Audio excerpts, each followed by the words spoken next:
फूलों की वर्षा कर रहे थे, जिनके लिए तुम तालियां बजा रहे थे, जिनके लिए तुम थाली बजा रहे थे, जिनके लिए तुम पूरा टेलीविजन के ऊपर मतलब हाथ जोड़ जोड़ कर उनकी जो है ना उनके वाहवाही कर रहे थे, और आज उनको 3 महीने से तनख्वाह नहीं मिली, वो अपनी आवाज उठाने के लिए यहाँ आए हैं, तो उनको आवाज उठाने का अधिकार नहीं है, उनको माइक चलाने का अधिकार नहीं है। हमारे दिल्ली पुलिस के अधिकारियों को ये कहना चाहिए था, हमारे दिल्ली पुलिस के अधिकारियों को ये कहना चाहिए था कि भाई देखो, ये एमसीडी का और कर्मचारियों के बीच का मामला है। दिल्ली पुलिस का काम है लॉ एंड ऑर्डर का काम देखना। अगर हम कोई अपराध कर रहे हैं, अगर हम किसी के चुटकी भर रहे हैं, हम किसी को छेड़ रहे हैं, हम किसी का रास्ता रोक रहे हैं, हम किसी को परेशान कर रहे हैं, तो वो हमें बताएं। लॉ एंड ऑर्डर को अगर कोई चुनौती है तो वो हमें बताएं, हम उनके लॉ एंड ऑर्डर का पूरा सम्मान करेंगे। लेकिन इस तरह से दादागिरी, इस तरह से तानाशाही, तो फिर तो आप लोगों की निंदा होगी, और आगे हो सकता है कि ये प्रदर्शन अभी ईडीएमसी के खिलाफ हो, कल को तुम्हारे थाने के खिलाफ भी हो सकता है। ये नहीं चलेगा साथियों। कितनी शर्म की बात है ये। अभी हमारे कंवरपाल, रामपाल, ये सारे साथी बोल रहे थे यहाँ पे 15 साल हो गए बीजेपी को यहाँ पे राज करते हुए एमसीडी में। 15 साल पूरे हो रहे हैं, और उन्होंने ये कहा कि हो सकता है कि ये बीजेपी वालों का आखिरी कार्यकाल हो। अगर इनके कर्म ऐसे ही रहे, अगर इनके कर्म ऐसे ही रहे तो निश्चित रूप से ये इनका आखिरी कार्यकाल होगा। और ये एमसीडी में नहीं होगा, सिर्फ एमसीडी में नहीं होगा। जिस तरह से ये देश को बेच रहे हैं, जिस तरह से मजदूरों को गुलाम बनाने की नीतियां ला रहे हैं, जिस तरह से ठेकेदारी प्रथा, निजीकरण और आउटसोर्सिंग कर रहे हैं, जिस तरह से सरकारी संस्थानों को बेचने की, पूंजीपतियों के हाथ में देने की कोशिश कर रहे हैं, उससे निश्चित रूप से देश का मजदूर वर्ग परेशान है। देश के मजदूर वर्ग के सामने एक चुनौती है कि या तो देश बचेगा या मजदूर वर्ग बचेगा, और ये दोनों की जिम्मेदारी हमारे मजदूरों के ऊपर है। अगर देश बचेगा तो मजदूर वर्ग बचेगा, देश नहीं बचेगा तो मजदूर वर्ग भी नहीं बचेगा। हमारे सामने जब बातें आती हैं तो हमें कोई राष्ट्रवाद सिखाता है, कोई हमें देशभक्ति सिखाता है, कोई हमें देश के नाम पर सबसे ज्यादा कुर्बानी हमसे मांगता है। लेकिन इन मजदूरों का भी कहीं देश में कोई वाली वारिस है या नहीं है? बिना मजदूरों के कभी देश पूरा होएगा? नहीं, बिना मजदूरों के तो नहीं होगा। तो मजदूरों को जब उनके अधिकार नहीं मिलेंगे तो मजदूर तो संघर्ष करेगा, और जो सरकार उनके संघर्षों की तरफ ध्यान नहीं देगी, निश्चित रूप से उस सरकार को 1 मिनट के लिए भी सहन भी नहीं करेगा। आज दो तरह की नीतियां सरकारें चला रही हैं। एक तरफ सरकार मजदूरों के विरोध में काम कर रही है। अभी परसों निर्मला सीतारमण का वो देखा होगा आप लोगों ने, डीमोनेटाइजेशन किया था ना, पहले डीमोनेटाइजेशन, नोटबंदी। कल जो नाम दिया गया उसको, परसों उसको दिया गया मोनेटाइजेशन, मोनेटाइजेशन इन पाइपलाइन। मतलब पहले था कि नोट को बंद करेंगे, अब क्या है, नोटों को कमाएंगे। और नोटों को कमाएंगे कैसे? हम रेलवे को बेचेंगे, हम डिफेंस को बेचेंगे, हम एयरपोर्ट को बेचेंगे। और जब बेचने की बात आई तो लोगों ने, खरीदने वालों ने मना कर दिया कि हमारे पास तो पैसा नहीं है इतना, हम तो नहीं खरीद सकते। तो परसों उन्होंने कहा कि हम बेचेंगे नहीं, ये संपत्ति हमारी रहेगी सरकार की, लेकिन हम तुम्हारे कब्जे में दे देंगे।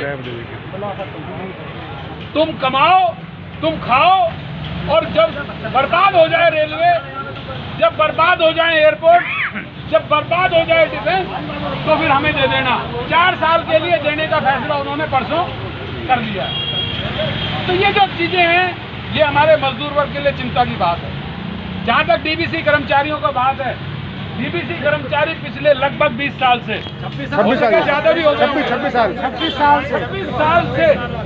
26 साल से इसी ठेके पे काम कर रहे हैं, इसी ठेके पे 26 साल से काम कर रहे हैं। और आज डीबीसी को कितना मिल रहा होगा? मेरे ख्याल है 14-15 हज़ार रुपए, 14-15 हज़ार रुपए।